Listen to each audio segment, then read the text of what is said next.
나는 과연 누구일까요? 내 이름이 나일까요? 참 막연하지요. 남이 보는 내가 나일까요? 그것도 정확하지 않습니다. 그렇다면 내가 보는 내가 나일까요? 아닙니다. 그것도 정확하지 않습니다. 이 세상에 사는 사람, 자기 자신을 자기가 정확히 잘 알고 있을 것 같지만 정확히 알고 있는 사람, 다 아는 사람은 거의 없습니다. 아주 유명한 말 있죠. 너 자신을 알라. 이 말은 고대로부터 지금까지 수많은 사람들이 자기 자신을 자성할 때 많이 쓰던 말입니다. 이 말을 가만히 생각해 보면 너 자신을 알라, 이 말은 결국 우리는 우리 자신을 잘 모른다는 그런 말입니다. 그런데 문제는 우리가 우리 자신을 잘 안다고, 누구보다 내가 나를 잘 안다고 생각하고 있는 게 문제입니다. 정말 내가 나를 잘 알고 있을까요? 내가 누구냐를 객관적으로 어느 정도 알 수 있는 방법은 있습니다. 그게 뭐겠습니까? 내가 어떤 습관을 가진 사람이냐, 나는 어떤 습관의 사람이냐 하는 것을 파악해 보는 것입니다. 나의 습관이 나의 정체성입니다. 나의 습관이 결국 납니다.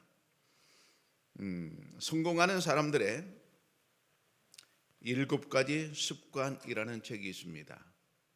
7가지가 뭐냐? 이게 중요한 게 아니라 성공하는 사람들은 많은 습관을 가졌다 그 말입니다. 반대로 실패하는 사람들은 좋은 습관을 별로 갖지 못했다 그런 이야기입니다. 어떤 사람들은 나쁜 습관을 많이 가지고 있으면서 스스로 생각하기를 나는 좋은 사람이라고 생각합니다. 좋은 습관을 가진 사람, 그 사람이 좋은 사람입니다. 삶은 엉망인데, 일상은 엉망인데 삶이 아름답기를 바란다는 것은 헛된 욕심입니다. 좋은 습관을 가져야 그 삶이 아름답고, 좋은 습관을 가져야 그 삶이 남에게 존경받는 아름다운 인생이 될 수 있습니다. 이런 재미있는 설문조사가 있습니다. 1997년에 미국인들을 대상으로 조사한 설문조사 결과인데요. 누가 천국에 갈 확률이 가장 높은가? 라는 질문이었습니다. 거기에 빌 클린턴 대통령이 52%를 차지했습니다. 다이애나 황태자비가 조금 높죠. 60%를 차지했습니다. 오프라 윈프리가 66%를 차지했습니다. 마더 테레사 모르는 사람 없지요. 마더 테레사 같은 아주 희생적인, 헌신적인 사랑을 나눈 그 사람 79%를 받았습니다. 어느 정도 일리가 있다고 생각하십니까? 그런데 87%를 받은 사람이 있습니다. 누굴까요? 놀랍게도 자기 이름을 적었습니다.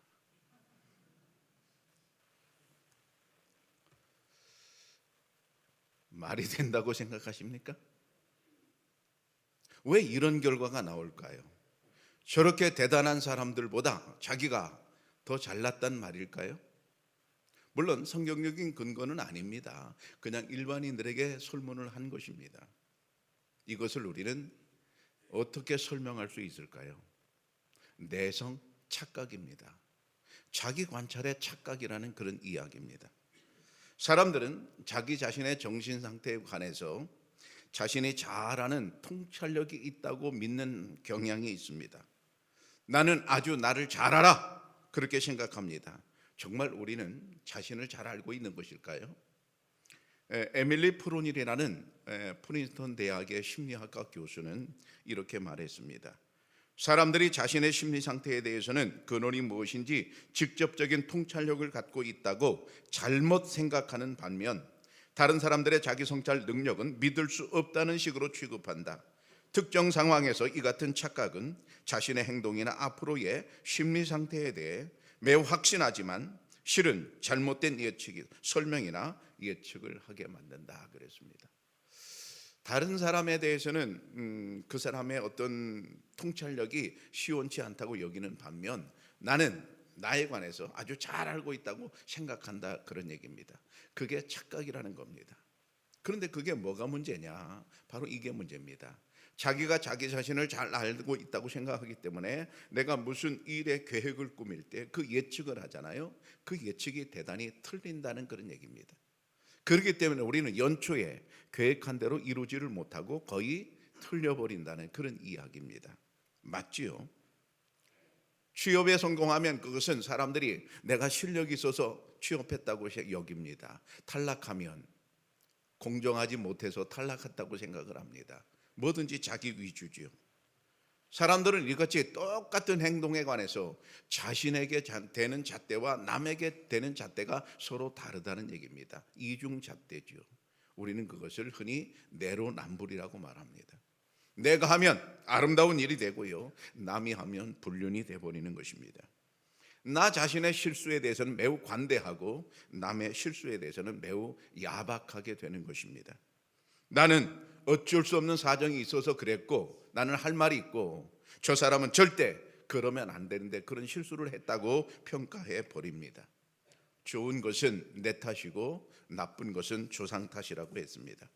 이런 경향이 왜 있는 것일까요? 그게 바로 내성 착각에서 시작된 것입니다. 그렇다면 어떻게 여기서 벗어나 자신을 제대로 볼 수 있을까요? 오늘 말씀에 답이 있습니다. 오직 마음을 새롭게 함으로 그랬어요. 오직 마음을 새롭게 함으로. 놀랍게도 원어 성경을 보니까 원어의 뜻은 생각하는 방식을 새롭게 함으로, 이런 뜻입니다. 생각하는 방식을 새롭게 함으로. 우리는 그냥 막연하게 뭉뚱그려서 내 마음을 좀 바꿔봐야 되겠다, 이게 아닙니다. 생각하는 방식을 바꿔보라는 주님의 말씀입니다. 지금까지 우리가 생각하던 방식, 그 방식으로는 연초에 계획했던 대로 이룰 수 없다는 사실을 우리는 삶의 경험을 통해서 너무나 잘 알았습니다. 그렇다면 이제 생각하는 방식을 바꿀만 한 것입니다. 그러면 내가 생각하던 방식을 바꾸려면 필요한 게 무엇일까요? 우선 내가 생각하는 방식이 온전하지 않다는 생각을 여러분 해야 됩니다. 로마서 7장에 보면 오호라 나는 곤고한 사람이로다, 이 사망의 몸에서 누가 나를 건져내랴, 사도 바울의 고백입니다. 사도 바울은 자기 자신을 보니까 죄의 영향에서 벗어나지 못했어요. 여전히 죄에 허덕이고 있어요. 그런 자신을 보면서 나는 참으로 곤고한 사람이다, 그렇게 말합니다. 우리는 이미 죄성을 가진 사람입니다. 우리가 죄성에 물들어 있다는 사실 자체가 내성 착각입니다. 내성 착각이 바로 우리가 죄에 물들어 있다는 증거가 된다, 이 말입니다. 사도 바울은 오늘 사망의 몸이라고 했습니다. 자기 자신을 사망의 몸이라고 했어요. 사망의 세력인 죄를 뒤집어 쓰고 살고 있는 자신의 몸을 사망의 몸이라고 했습니다. 원래 우리는 사망의 몸이 아니었죠. 에덴에서 하나님께서 인간을 창조하실 때 처음에 인간은 사망의 몸이 아니었습니다. 근데 그들이 죄를 범함으로 말미암아 인간에게 죄가 들어왔습니다. 그리고 이미 사망의 몸으로 우리는 태어나게 되었습니다. 바로 그 사실을 깨달은 사도 바울은 나는 곤고한 사람이로다, 이렇게 고백하면서 이렇게 자기 자신에 대해서 한탄하면서 매우 괴로워하는 그런 모습입니다. 죄 아래에 있는 자신의 상태를 직시하게 되는 것이죠. 물론 예수님께서 십자가를 지심으로 말미암아 우리의 모든 죄는 용서받았습니다. 그러나 용서받았다고 해서 우리가 완전한 인간으로 변한 것은 아닙니다. 죄는 용서받았지만 여전히 우리는 불완전한 인간으로 세상을 살아가고 있습니다. 우리가 죄를 용서받고 하나님의 자녀가 되었습니다. 하나님의 자녀가 되었지만 그러나 우리가 우리의 본질적인 인간의 죄성이라고 하는 것은 변하지 않았습니다. 그래서 오늘 사도 바울은 말합니다. 오라 나는 곤고한 사람이로다. 다른 말로 말하면 나는 왜 그렇게 비참한 사람인가. 연초에 그렇게 계획을 세워놨는데 이루는 것이 별로 없이 인생을 허비하며 살았구나, 이런 고백이지요.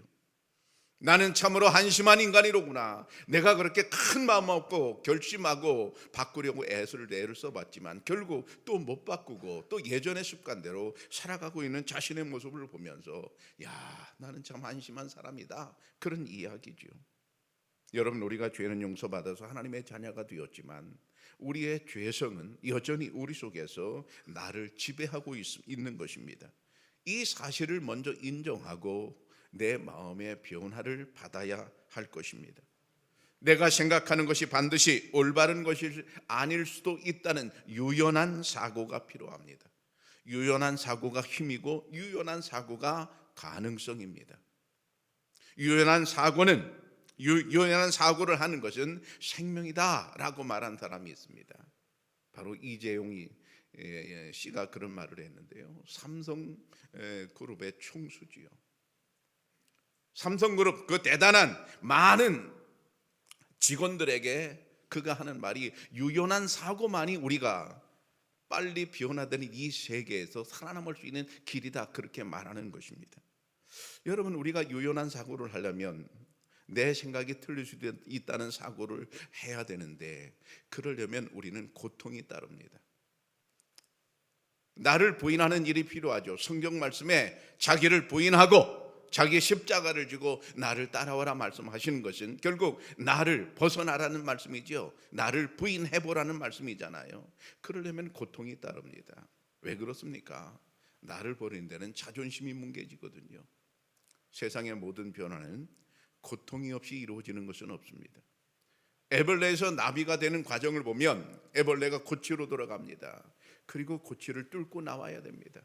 고치를 뚫기 싫어서 그 험한 일을 하기 싫어서 가만히 있으면 나비는 결코 될 수가 없습니다. 나비가 되려면 고통의 순간을 견뎌내야만 하는 것입니다.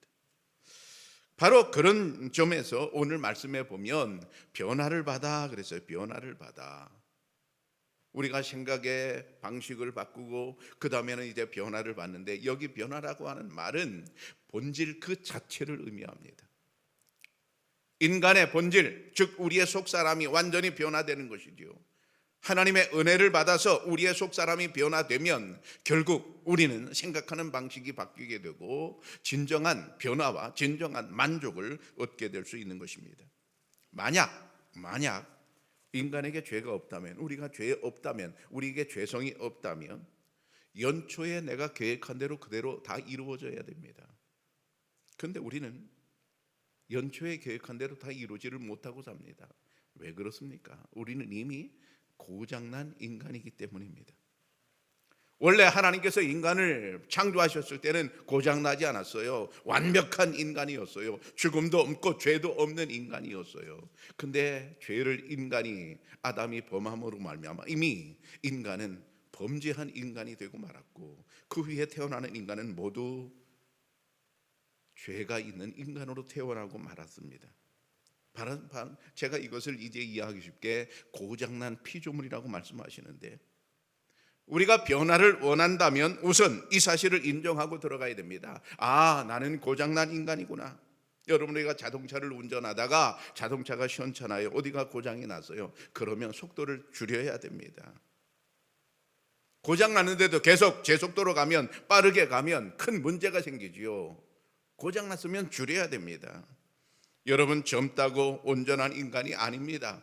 똑똑하다고 온전한 인간이 아닙니다. 건강하다고 온전한 인간이 아닙니다. 인간은 어느 누구나 다 고장난 상태로 이 땅에 태어났습니다. 그렇다면 우리의 목표가 변화가 있어야 됩니다. 예를 들면 이런 거죠. 내가 새해는 하루에 2시간씩 독서를 하겠다 하는 거창한 계획을 세웁니다. 그런데 그렇게 되던가요? 3일을 넘기지 못하고 책장이 넘어가질 못합니다. 그러면 고장난 인간임을 인정한다면 어떻게 하면 되겠습니까? 팍 낮추는 거죠. 하루에 10분만이라도 내가 책을 읽겠다. 한꺼번에 많은 양을 이루려고 애를 쓸 것이 아니라 조금씩 쪼개서 계속해서 시도해보는 것이죠. 그게 현재의 나를 충분히 인정하고 이제 생각할 수 있는 방법인 것입니다. 옥민송이라는 유명한 루틴 전문가가 있는데 한번 동영상을 보시죠. 이렇게 시작부터 되게 따뜻하게 반겨주셔서 지금 되게 신나고 좀 기분이 좋아졌는데요. 혹시 여기 계시는 분 중에 저녁에 퇴근하고 집에 가자마자 바로 씻는 분 계시나요? 이럴 수가. 오, 한 분? 네. 딱 한 분 계시네요. 사실 집에 가자마자 바로 씻는다는 게 되게 저녁을 개운하게 만드는 좋은 일이고 또 어떻게 보면 되게 간단한 일인데도 불구하고 이걸 매일 실천하는 사람은 별로 없죠. 사실은 저 역시도 마찬가지였습니다. 과거에 저는 그걸 매우 어려워했어요. 뭔가 집에 가서 얼른 씻고 개운한 저녁 보내야지 이렇게 생각을 하다가도 막상 집에만 도착하면 침대가 끌리고 그냥 가서 눕고 싶고 눕고 나니까 10분만 더 있을까? 또 10분만 더 있을까? 아, 그러면 지금 읽고 있는 웹툰 하나만 더 읽고 있을까? 이렇게 결국은 자기 직전에야 되게 괴로워하면서 씻곤 했습니다. 하지만 지금은 달라요. 사실 2020년 4월 6일부터 저는 지금까지 거의 3년간 매일 집에 가자마자 씻고 있습니다. 엄청나죠? 게다가 집에 가자마자 씻기 외에도 좋아하는 향초를 켜고 향멍을 하거나 매일 출근길에 10분 독서를 하거나 아니면 아파트 11층을 계단으로 올라가고 있어요. 네, 이렇게 제 삶을 건강하고 행복하게 하는 많은 루틴들을 실천하고 있습니다. 무려 3, 40개의 루틴을 천일간 실천하고 있어요. 네. 와, 네. 근데 사실 여러분, 아까 제가 집에 오자마자 침대에 누워서 10분만 하던 사람이라고 했잖아요. 사실 제가 MBTI P인 사람이에요. 네, 놀랍죠? 그렇다면 무려 MBTI P이고 작심삼일을 반복하던 저는 도대체 왜 루틴을 시작하고 어떻게 이걸 지속할 수 있었을까요? 루틴을 시작하기 전에 저는 사실 되게 바쁜 사람이었어요. 항상 시간이 없었거든요. 뭔가 건강한 몸과 마음도 챙기고 싶고, 업무에서도 탁월한 성과를 내고 싶고, 내가 좋아하는 사람들이랑 즐거운 시간도 보내고 싶고, 그 와중에 성장도 하고 싶었어요. 아무래도 좀 욕심이 많은 편이었죠. 네. 그러다 보니까 뭔가 하루에 해야 하는 일이 너무 많은 거예요.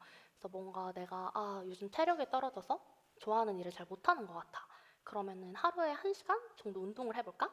뭔가 아침을 기분 좋게 시작하고 싶어. 그럼 미라클 모닝을 시작해볼까? 생각하고 그래도 날씬한 몸을 유지하고 싶으니까 식단 관리도 좀 해봐? 이렇게 생각을 하면서 실제로 하려고 노력도 했습니다. 하지만 다들 아시겠지만 네, 그게 쉽지 않았어요. 얼른 제대로 잘 하고 싶었는데 마음대로 되지 않더라고요. 목표는 되게 멀리 있다 보니까 뭔가 마음은 더 조급해지고 근데 몸은 안 움직이고 그러니까 하루하루 자괴감이 쌓였습니다. 지금 와서 생각을 해보면 그때는 마치 시험 기간 같았어요. 시험 기간에 우리 모두 해야지 생각하는데 네, 못 하잖아요. 막상 공부는 안 하면서 스트레스는 엄청 받는 그런 시험 기간 같았죠. 그러던 어느 날에 제가 이제 일을 하다가 같은 부분에서 계속 좀 부족함을 느꼈어요. 그래서 안 되겠다. 오늘부터 내가 퇴근 후 하루 2시간씩 진짜 열공한다. 이렇게 생각을 했거든요. 그냥 정말 전문가가 돼야겠다고 의지를 막 활활 불태웠어요. 그리고 여러분, 한 달이 지났습니다. 제가 한 달간 하루 2시간 공부를 몇 번 했을까요? 2번? 여러분, 절 좀 과소평가하시는. 자, 그럼 5번은 했어요. 딱 5번. 와. 네. 근데 솔직히 좀 충격이었어요. 나는 이거 평일에 매일 하고 싶었거든요. 근데 일주일에 한 번 정도 한 거잖아요. 그래서 한 달에 5번? 세보니까 10시간. 그러면은 이걸 30분으로 나누면 하루 20분밖에 안 돼요. 네. 진짜 충격이었죠. 왜냐면 제가 이걸로 스트레스를 꽤 받았거든요.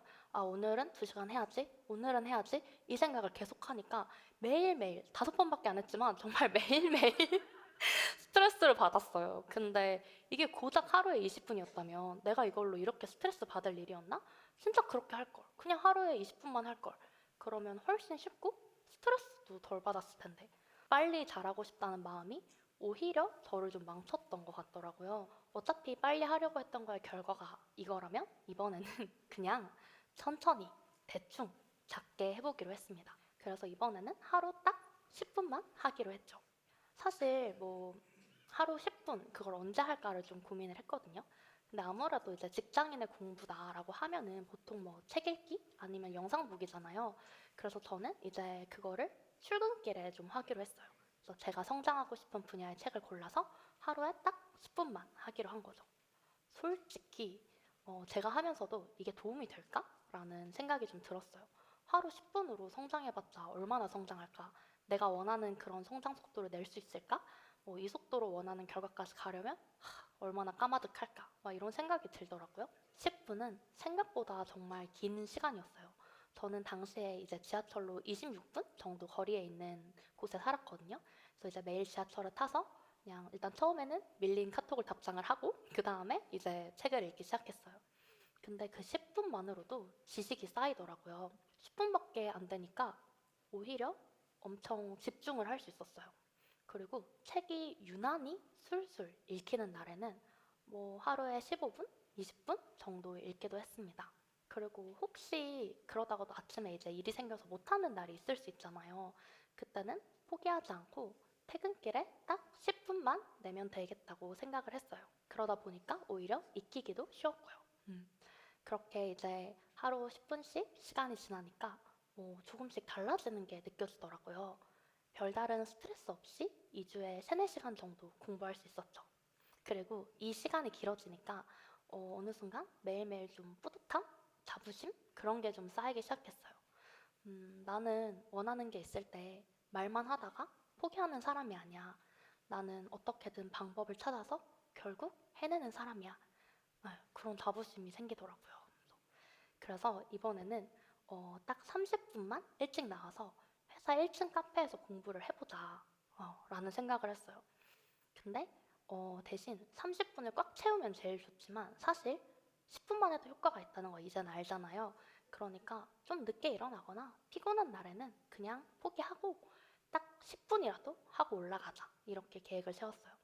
그리고 사실 어쨌든 30분 일찍 일어나는 거니까 이거는 출근길 독서보다 어렵잖아요. 그래서 제가 계속 좀 의욕을 유지할 수 있게 딱 100일만 하기로 했습니다. 100일이 다 되니까 이번에는 제가 원하던 그 성장을 얻을 수 있더라고요. 심지어 퇴근 후 저녁은 지키고 에너지는 적게 들이고 거기다가 3달이면 솔직히 그렇게 오래 걸린 것도 아니었죠. 그때 이제 비로소 다른 일도 이렇게 해보면 어떨까라는 생각이 들었어요. 일이나 건강, 체력, 관계, 여유, 성장 이런 많은 것들이 사실은 그렇게 많은 시간과 에너지가 필요하지 않을 수도 있겠다. 오히려 이 많은 것들을 그냥 하루 만에, 일주일 만에, 한 달 만에 빨리 다 해내겠다는 그 생각 때문에 내가 못했을지도 몰라. 그래서 이번에는 작은 변화들을 만들어 보기 시작했습니다. 아침을 개운하게 시작하고 싶었어요. 그래서 제가 아까는 미라클 모닝 하려고 했잖아요. 근데 저랑은 아닌 것 같더라고요. 그래서 저는 대신 아침에 눈 뜨면 공복에 미지근한 물을 한 잔 마셨어요. 하루를 헐레벌떡 시작하지 않는 것만으로도 좀 안정감이 있더라고요. 물 한 잔 마시고 딱 5분만 스트레칭하고 그걸로 아침이 달라졌죠. 그리고 저녁을 좀 기분 좋게 보내고 싶었어요. 그래서 아까 그 저녁 못했던 집에 오자마자 씻기를 도전하기 시작을 했습니다. 그리고 씻고 나면 이제 제가 좋아하는 향초를 켰어요. 그것만으로 뭔가 보상이 되고 저녁 시간의 질이 달라지더라고요. 그리고 체력을 기르고 싶어서 원래는 매일 1시간 운동을 하려고 했는데 그건 버거우니까 회사에서만은 계단으로 다니자 해서 계단으로 다니는 걸 시작을 했거든요. 근데 그러다 보니까 은근히 할만한 거예요. 그래서 제가 어느 순간은 그냥 저 퇴근하고 나서 저희 집 아파트에 올라갈 때도 계단으로 다니기 시작했어요. 근데 저희 집 계단이 아파트 11층이거든요. 네, 처음에는 진짜 계단을 다 올라가기도 전에 호흡이 엄청 딸렸어요. 그래서 막 헉헉거리고 지금 몇 층이지? 어디까지 왔지? 이렇게 막 확인도 네, 계속하고 솔직히 말하면 5층에서 엘리베이터 탄 적도 한 번 있었어요. 네. 근데 지금은 그럼에도 불구하고 반복을 하다 보니까 아파트 11층 거뜬하게 오릅니다.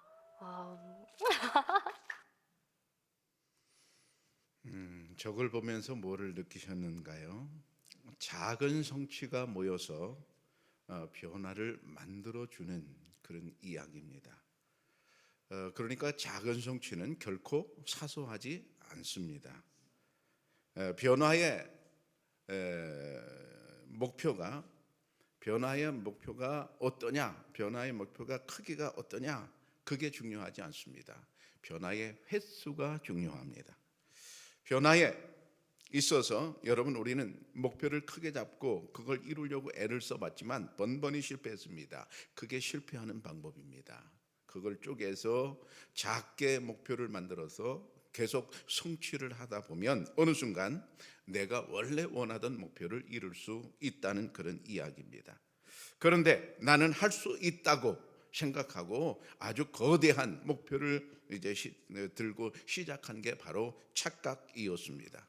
이제 그 착각을 버리고 목표를 작게 잡는 겁니다. 그리고 자주 성취하는 겁니다. 내 속에 내가 생각해내는 것이 온전한 것이 아닙니다. 하나님의 뜻만이 온전한 줄로 믿습니다. 나를 넘어서 하나님의 뜻을 받아들여야 됩니다. 나의 의지력을 믿고 연초에 계획을 세웠지만 여러분 알잖아요. 번번이 실패하잖아요. 이제는 그 실천 가능한 만큼만 조금씩 해보는 것입니다. 큰 목표를 작게 이제 쪼개는 것이지요. 이러한 일을 할 수 있도록 아주 가장 중요한 요소가 있는데 바로 환경을 재설정하는 일입니다. 늘 동일하게 할 수 있도록 안정적인 환경을 만들어가는 것이죠. 그러다 보면 결국 그것이 습관이 되고 결국 좋은 결과를 만들어낼 수 있는 것입니다. 단 한 가지 예를 든다면 저만 그런 줄 알았더니 알고 보니까 많은 분들이 그렇더라고요. 잠자리에 들어갈 때 반드시 핸드폰을 가지고 들어갑니다. 그리고 검색을 하면서 시간을 보냅니다. 그러다가 잠이 오면 잠을 잡니다. 네, 잠깐 검색하고 자는 거는 괜찮을 수 있어요. 근데 검색하다 보면 2시간, 3시간 그냥 훌떡 지나가 버립니다.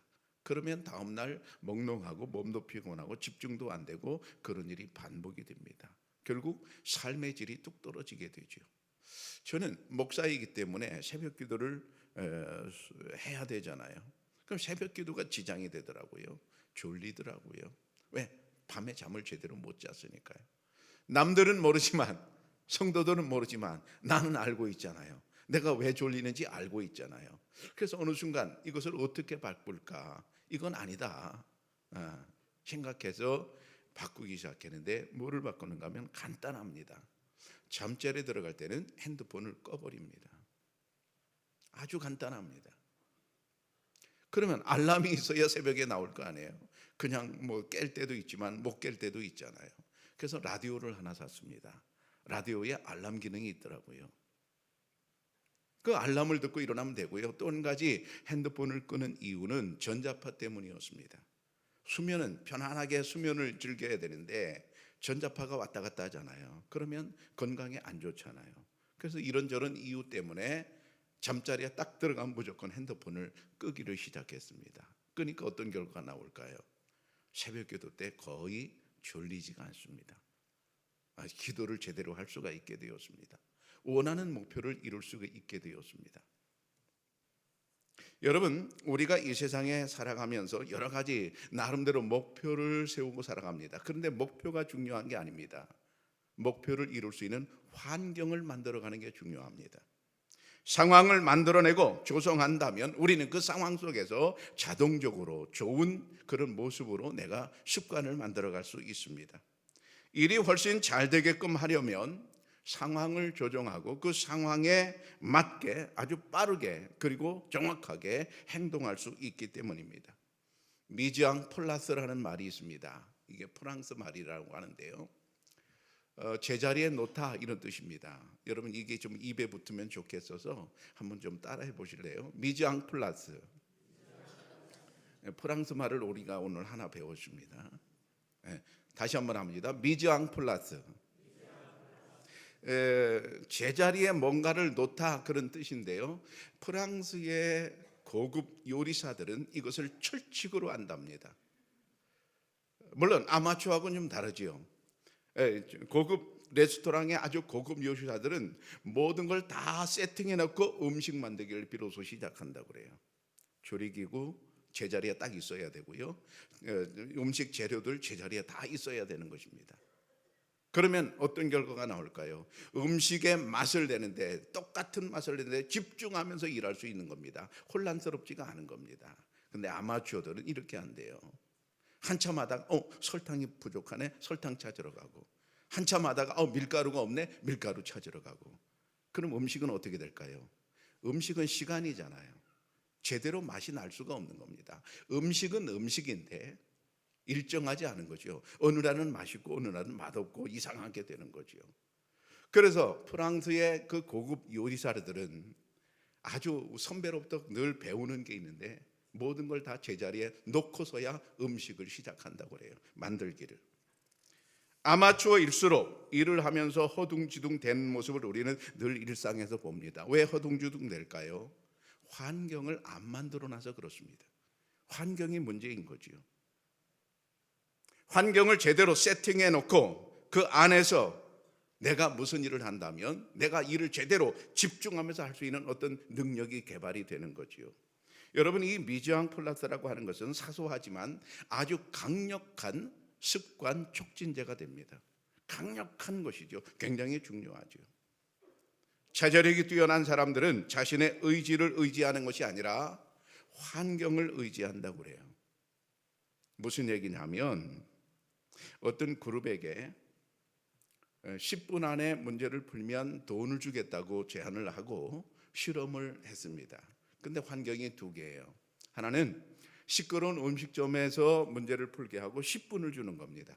그리고 또 한 그룹에는 조용한 환경 속에서 문제를 풀게 하고 5분을 주는 겁니다. 5분 짧지요. 10분이 길지요. 한 문제를 풀게 될 때. 그런데 의지력이 강한 사람, 성공한 사람들은 대개 어느 쪽을 선택했겠어요? 2번을 선택했다고 합니다. 환경의 중요성을 알기 때문이지요. 그러면 반대로 실패하는 사람들은 어느 쪽을 선택했다는 얘기입니까? 1번을 선택했다. 무조건 시간이 길어야 된다는 거죠. 환경의 중요성을 전혀 몰랐던 그런 이야기입니다. 우리가 흔히 자제력이 뛰어나고 뭔가 이루는 그런 사람들은 환경의 중요성을 의식적으로 혹은 무의식적으로 알고 있어서 자기를 그런 환경 속으로 들어가게 만든다는 거지요. 또 스스로 자기 환경을 그렇게 만들어 나간다는 거지요. 그러니까 자기 의지력으로 내가 이것을 이렇게 할 거야. 그것보다 더 중요한 것은 자기 주변의 환경을 잘 만들어 놓는 그런 일이라고 합니다. 그렇다면 이제 분명해졌습니다. 우리가 분명하게 알게 된 사실이 있습니다. 그게 뭡니까? 나의 의지력만 믿고 살아가는 삶은 성공하기 어렵다는 얘기입니다. 내 주변에 내 환경을 잘 설정하는 일, 그게 굉장히 중요한 겁니다. 나의 의지력보다 내 환경을 잘 조정해서 살아야 한다는 이 사실이 분명해진 겁니다. 여러분, 환경을 새해에는 조정하시고 잘 꾸며보시기를 축복합니다. 그러면 처음으로 돌아가서 나는 과연 누구입니까? 내가 보는 내가 나입니까? 아닙니다. 남들이 보는 내가 나입니까? 아닙니다. 정확한 것은 내가 어떤 습관의 사람이냐 하는 것입니다. 내가 좋은 습관을 많이 가졌으면 나는 좋은 사람입니다. 여러분, 새해 좋은 습관을 많이 가지시기를 바랍니다. 사랑하는 청약교회 성도 여러분, 새해는 여러분들이 좋은 습관을 많이 만드시기를 축복합니다. 이것이 하나님의 뜻입니다. 나 자신을 너무 과신하지 말고 작은 목표부터 시작해 보십시오. 작은 성취가 모여서 큰 변화를 이루게 될 것입니다. 작은 성취는 결코 사소하지 않습니다. 변화는 목표의 크기가 아닙니다. 성취의 횟수에 좌우됩니다. 많이 성취하시기를 바랍니다.